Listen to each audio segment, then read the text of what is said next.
STMD media network private limited के चुनावी special bulletin में आपका स्वागत है। मैं हूं रजनी। आप देख रहे हैं खबरों की हकीकत सीमांचल न्यूज। जो भी कटिहार के विधायक रहे हैं, उन्होंने कटिहार के लिए कुछ भी नहीं किया।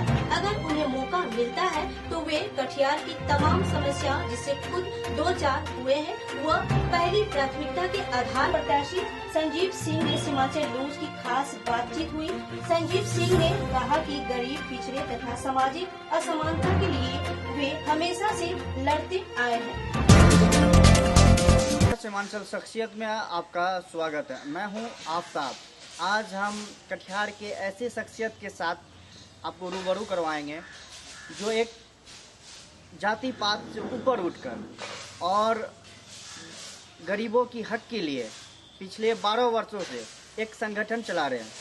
आइए हम आए हैं, अपने कैमरामैन जो चाहेंगे कि उनके संस्था की तरफ कुछ दिखाएं, हिंदुस्तान विकास मोर्चा। और हम फिर चलते हैं उनके में इसी प्रांगण में 7 जुलाई 2009 को फिर से सुन लिया जाए। हमने बार बार कई चैनलों को कहा भी है, उस वक्त भी कहा है, अखबार का कटिंग वगैरह भी है पुराना, जो आपको सामने मिल जाएगा। ये हमारे जब संगठन स्थापित हुई थी और देख रहे हैं मोर्चा का गठन, छात्र छात्रा होंगे सम्मानित। ये सर जब से आप संगठन बना है तब से का है? हाँ, नहीं, उससे पहले से भी हमारा सामाजिक जीवन था। बगैर कोई बैनर पर निस्वार्थ भाव से हम लोगों ने काम किया है लोगों के लिए। कोई इसके बदले में कोई ये नहीं चाहा कि मुझे MLA बनना है या MP बनना है। 7/7/2009 को हम लोगों ने बहुत सारे मुद्दों को लेकर के, लक्ष्य को ध्यान में रख करके, गवर्नमेंट प्लेसमेंट के लिए come to learn and go to serve के सिद्धांत को ध्यान में रखते हुए गवर्नमेंट प्लेसमेंट की व्यापक व्यवस्था करवाने का प्रयास करना। अपने संस्था के लेटर पैड के माध्यम से हमने कई बार प्रधानमंत्री को लिखा भी है। इसके लिए देखिए, सामाजिक संस्था है हमारा, सामाजिक प्रयास है। हम लोग जो है भूदान या कमेटी की जमीनों को, भूमिहीनों को पर्चा सहित दखल दिलवाने के लिए भी हम लोग प्रयासरत रहे। जो भी हमारे पास क्षमता रही, ताकत रही, हमने काम किया। सर, जब आप सामाजिक संस्था की तरफ से मदद कर ही रहे हैं तो फिर चुनाव में आने की क्या अवस्था है? बिल्कुल सही सवाल है आपका। चुनाव में जाना तो हर व्यक्ति का लोकतांत्रिक अधिकार है। वैसे में जब राजनीतिक पार्टियां, जब जनता की हितों को अनदेखी कर दे रही है, जब जनता की सुनने वाला कोई ना हो, जब स्थिति विकराल हो जाए, वैसे में सामाजिक कार्यकर्ता का प्रथम कर्तव्य है कि उसको आगे आकर के राजनीतिक पार्टियों को मुंहतोड़ जवाब देने का। क्यों? राजनीतिक पार्टियों का क्या ये माने रजिस्टर्ड है क्या कि राजनीतिक पार्टी ही चुनाव लड़ेंगे? सामाजिक संस्था से लोग चुनाव नहीं लड़ते। सामाजिक कार्यकर्ता कितने लोग मुख्यमंत्री, प्रधानमंत्री बने हैं सामाजिक कार्यकर्ता, बड़े बड़े ओहदे पर गए हैं सामाजिक कार्यकर्ता। अपने काम से उन्होंने पूरा मिसाल कायम किया, देश दुनिया को जाना लोग। सामाजिक कार्यकर्ता, महात्मा गांधी भी तो सामाजिक कार्यकर्ता थे, भले वो चुनाव ना लड़े तो वो अलग बात है, लेकिन बहुत ऐसे लोग हुए जो सामाजिक कार्य करने के बावजूद भी उन्होंने चुनाव लड़ा, जीत हासिल की और कार्य किया, और वो दुनिया से गए एक मिसाल छोड़ करके। मैं भी जाऊंगा इस दुनिया से तो हमारे बच्चियों को, हमारे आने वाले भविष्य को, हमारे आने वाले समाज को, जिसमें हिंदू, मुस्लिम, सिख, ईसाई, जैन, बौद्ध, पारसी, मतलब इंसानियत। हमने कभी कोई जात धर्म के लिए कोई राजनीति नहीं की है। हमने हमेशा से इंसानियत के लिए कार्य किया। बहुत आहत होता हूं जब समाज में जातिवाद की बात होती है। जातिवाद की राजनीति 1990 से शुरू हुई थी। उससे पहले क्या बिहार में हम लोग शासन नहीं चलता था? 1990 से पहले क्या बिहार नहीं था? बिहार बहुत अव्वल था। इसी बिहार से डॉक्टर राजेंद्र प्रसाद जी ये राष्ट्रपति हुए, इसी बिहार से श्री बाबू मुख्यमंत्री हुए। ईमानदारी की पराकाष्ठा थी। तब तो बिना पैसे के लोग चुनाव में लड़ते थे। आज तो ये धनबल और बाहुबलियों के माने ये खेल में आप लोग कटिहार की कितना विकास हो पा रहा देख रहे हैं। पूरा शहर जल जमाव से ग्रस्त है। विधायक को कहिए तो नगर निगम पर चिकड़ा फोड़ता है, और नगर निगम को कहिए तो कहेगा कि भाई विधायक यहाँ से फंड नहीं रिलीज होता है। दोनों एक दूसरे को दोषारोपण देते हैं। विकास से कोसों दूर कोई मतलब नहीं, सिवाय अपने घर भरने के इन राजनीतिक दलों ने या राजनीतिक व्यक्तियों ने कुछ नहीं किया है। सर, हमारी बात खत्म नहीं हुई है, उसको सुन लीजिए। हमारा प्रयास सामाजिक था, सामाजिक है, सामाजिक ही रहेगा। चुनाव में जाने का मेरा ऐसा कोई मकसद नहीं कि मैं चुनाव जीत करके आप लोगों के हक अधिकार को मार करके अपने बीवी बच्चों के लिए घर भरूं। मैंने, आप देख रहे हैं मेरे घर में ऑफिस है, यहाँ पर दिन भर में 150 लोग आते हैं। मेरे पास कोई सरकारी फंड नहीं है, सरकार की ओर से कोई मदद नहीं है, पब्लिक के द्वारा बना। It is totally by the public, of the public and for the public. आप लोग के सामने एक महिला आई ना, आप लोग के सामने आई, चूंकि उसको मैं बार बार मदद करता हूं तो वो बार बार आ जाती है। देखिए होता क्या है कि जहां लोगों को आशा होता है वहीं लोग जाते हैं। मैं उनको कितना भी कहूंगा कि आप विधायक के यहाँ जाओ, आप सांसद के यहाँ जाओ, वो लोग नहीं जाएंगे। उसको पता है कि वहां कुछ नहीं मिलेगा, और मेरे पास उतने संसाधन नहीं है कि मैं बहुत सारा मदद कर सकूं। इस लॉकडाउन में, जो कोरोना काल में आपने देखा होगा कि हमारे संस्था से हमने जितना बन पड़ा हमने किया।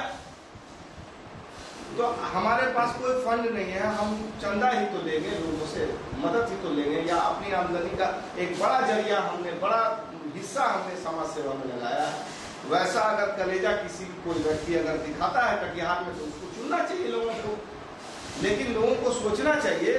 तब तो कोई निस्वार्थ भाव से आगे नहीं आएगा। अगर इस तरह से आप लोग कहेंगे कि भाई सामाजिक कार्यकर्ता है, आप समाज सेवा कर रहे हैं, तो आपको क्या जरूरत पड़ी आपको राजनीति में आने की? इसलिए जरूरत पड़ी कि हमारे पास कोई संवैधानिक पद नहीं है, ये जनता के द्वारा दिया हुआ पद है। हम लोग का आपस का संगठन में जो हजारों लोग जिला में है, उनके द्वारा दिया गया अध्यक्ष पद है। मैं उसका बखूबी निर्वहन करता हूँ।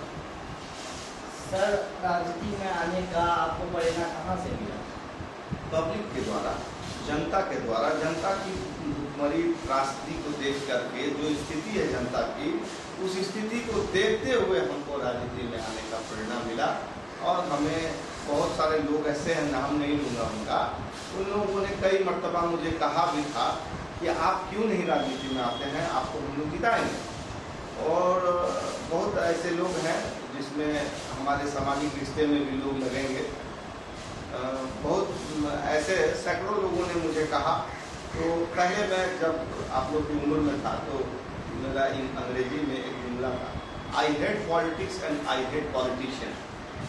और जब मैं देहरादून से एक राजनीतिक अधिवेशन करके वापस लौट रहा था तो एक आउटलुक पत्रिका थी, उसमें मैंने पढ़ा था क्यों युवा जो है राजनीति को एक बुरा सब्जेक्ट समझ के छोड़ दें। यही कारण है कि राजनीति में भ्रष्ट लोग जमे बैठे हैं। युवा सोच, नया सोच ही दिशा और दशा परिवर्तित कर सकता है। बूढ़े बुजुर्ग को हमेशा अपने घर परिवार लोग लालच से ग्रसित रहते हैं। वो लोग इतना झगड़े रहते हैं कि वो लोग अपने ऊपर उठ नहीं पाते हैं निजी स्वार्थ से। तो मैं उस आउटलुक पत्रिका पढ़ने के बाद मेरे दिमाग में चेंजेस आई, परिवर्तन आया, और हमने निश्चय किया कि नहीं, अब मुझे राजनीति के मार्फत से या सामाजिक संगठन के मार्फत से लोगों की सेवा करना है। इसीलिए मैं राजनीति। सर, क्या लगता है आपको कि राजनीतिक पार्टियों को आप चुनाव दे सकते हैं, जहाँ एक तरफ नीतीश और मोदी का, दूसरी तरफ महागठबंधन से कांग्रेस की, मतलब तेजस्वी की, क्या आप कैसे चुनौती दे पाएंगे? चुनौती मैं क्या, जनता चुनाव लड़ रही है मेरे लिए, जनता देगी ना चुनौती। जनता ही तो पार्टी बनाती है ना, जनता के वोट से ही कोई पार्टी बना हुआ है। पार्टियों के पास ये जो कहता है कि मेरा कोर वोट, ये मुस्लिम मेरे जेब में, यादव मेरे जेब में, कोई किसी के जेब में नहीं होता है। मुसलमान किसी का गुलाम नहीं है, न यादव किसी का गुलाम है। यदुवंशियों भाइयों पर मुझे बहुत गर्व है। मेरे बहुत सारे यदुवंशी भाई हैं जिन्होंने मुझे चुनाव में, आपने पूछा था कि राजनीतिक प्रेरणा कहाँ से मिली, तो यदुवंशियों के वजह से ही मुझे प्रेरणा मिली। और मुसलमान समाज से मुझे पूरी उम्मीद है, मैं प्रचंड बहुमत से हिंदू मुस्लिम सिख ईसाई सभी के वोट से जीतने जा रहा हूँ। सर, मेरा एक आंतरिक सवाल है कि आप अगर चुनाव जीत जाते हैं तो कटिहार आवाम की बेहतरी के लिए क्या करेंगे? सबसे पहली प्रायोरिटी हमारी होगी, अस्पतालों को मैं सुदृढ़ करूंगा। चुनाव जीतते ही जो आज स्वास्थ्य व्यवस्था की स्थिति है सदर अस्पताल की, आप देख रहे हैं सदर अस्पताल की स्थिति क्या, उसको ठीक करूंगा। दूसरा, पूर्णतः जल जमा, अब तो बारिश का मौसम चला गया, लेकिन ये आए, अगर मैं जीत जाता हूं, मैंने रिजल्ट आ जाता है, तो शायद अगले वर्ष, ये संजय सिंह का वादा है, इसको आप रिकॉर्ड में रख लीजिए, पूर्णतः आजादी अगले वर्ष आप लोगों को जल जमाव से देखने को मिलेगा। यदि हिंदुस्तान विकास मोर्चा परिवार जीत करके आती है, निर्दलीय को बहुत शक्ति मिलती है। अगर मैं निर्दलीय जीत के आऊंगा, पूर्णतः जल जमाव का समाधान अगले वर्ष आप लोगों को यह जल जमाव देखने को नहीं मिलेगा। वरना मैं इस्तीफा दे दूंगा, इस्तीफा मेरे जेब में रहेगा। 1 वर्ष के अंदर अगर मैं समाधान ना कर पाऊं, इसके लिए मुझे प्रधानमंत्री से लड़ना पड़े, मुख्यमंत्री से लड़ना पड़े या किसी से लड़ना पड़े, मैं लड़ूंगा, परंतु अपने जनता के हितों के साथ अनदेखी नहीं करूंगा। जल जमाव से पूर्णतः आजादी दिलाऊंगा। जूट मिल चालू करवाने का प्रयास करूंगा। Come to learn and go to serve के सिद्धांत को ध्यान में रखते हुए गवर्नमेंट प्लेसमेंट के लिए व्यापक व्यवस्था करवाऊंगा। आप जैसे रोजगार जो स्किल डेवलपमेंट के लिए आप लोग आगे बढ़ रहे हैं, जो पढ़ लिख करके बेरोजगार है, उनके लिए प्रयास करूंगा। स्कूलों को ठीक करूंगा, अस्पतालों को ठीक करूंगा, सड़क को ठीक करूंगा। जितने भी विकास से संबंधित कार्य हैं जो रुके पड़े हैं इन 2 भ्रष्टाचारी व्यक्तियों के द्वारा, मैं आप लोगों को आश्वस्त करता हूं, सीमांचल न्यूज के माध्यम से आपके दर्शकों को बता देना चाहता हूं कि मैं चाहता हूं कि आप हमारे साथ आइए, हिंदुस्तान विकास मोर्चा परिवार के साथ खड़े होइए। कंधे से कंधे मिला करके हम लोग कटिहार को नया विकसित कटिहार बनाएंगे। सब मिलजुल करके हम लोग बेहतर कटिहार बनाएंगे। कोई जात धर्म का भेद नहीं होगा। हमने हमेशा से कहा है हर मंच पर कि हिंदू मुस्लिम सिख ईसाई आपस में हम सब भाई भाई। तब काहे के लिए फिर ज्यादा मुस्लिम गठजोड़, काहे के लिए भाई हिंदू गठजोड़? कोई हिंदू नहीं, कोई जात। कटिहार विधानसभा में कोई जाति धर्म होने नहीं जा रहा है, ये मेरा पूर्ण विश्वास है। एक नया चेहरा, बेहतर चेहरा, मजबूत उम्मीदवार के रूप में लोगों ने मुझे पसंद कर लिया है। मुझे पता है कि मैं प्रचंड बहुमत से जीतने जा रहा हूँ। धन्यवाद सर सीमांचल न्यूज से बात करने के लिए। आपका भी बहुत। आपने अभी देखा एक ऐसी शख्सियत से आपको मिला है जो एक छोटा संगठन को एक चालू किए थे आज से 12 साल पूर्व, और आज एक मजबूती संगठन बन गया। और इनका एक अभी आप इनके बारे में ये बताएं क्या कि हिंदू मुस्लिम जातिवाद से उठकर आप इन्हें एक बार मौका दें। अगर 1 साल के अंदर सबसे बड़ा समस्या कटिहार की है जल जमाव, अगर उनसे मुक्ति नहीं दिलाते हैं तो ये अपना इस्तीफा दे देंगे। और इनके बारे में आप पूरी विस्तार से जाने भी, कैसे राजनीति में आए, क्यों आए, कैसे कहाँ से परिणाम मिली, इन सब बातों को आपके पीछे रखें। और आज के बुलेटिन में बस इतना ही। मुझे दीजिए इजाजत। कैमरामैन सन्नी के साथ नमस्कार। इस कार्यक्रम के प्रायोजक हैं CITM Katihar, the educational hub. घर बैठे ऊंची शिक्षा करे पूरी। इस कार्यक्रम के प्रायोजक हैं CITM Katihar, the educational hub. घर बैठे ऊंची शिक्षा करे पूरी।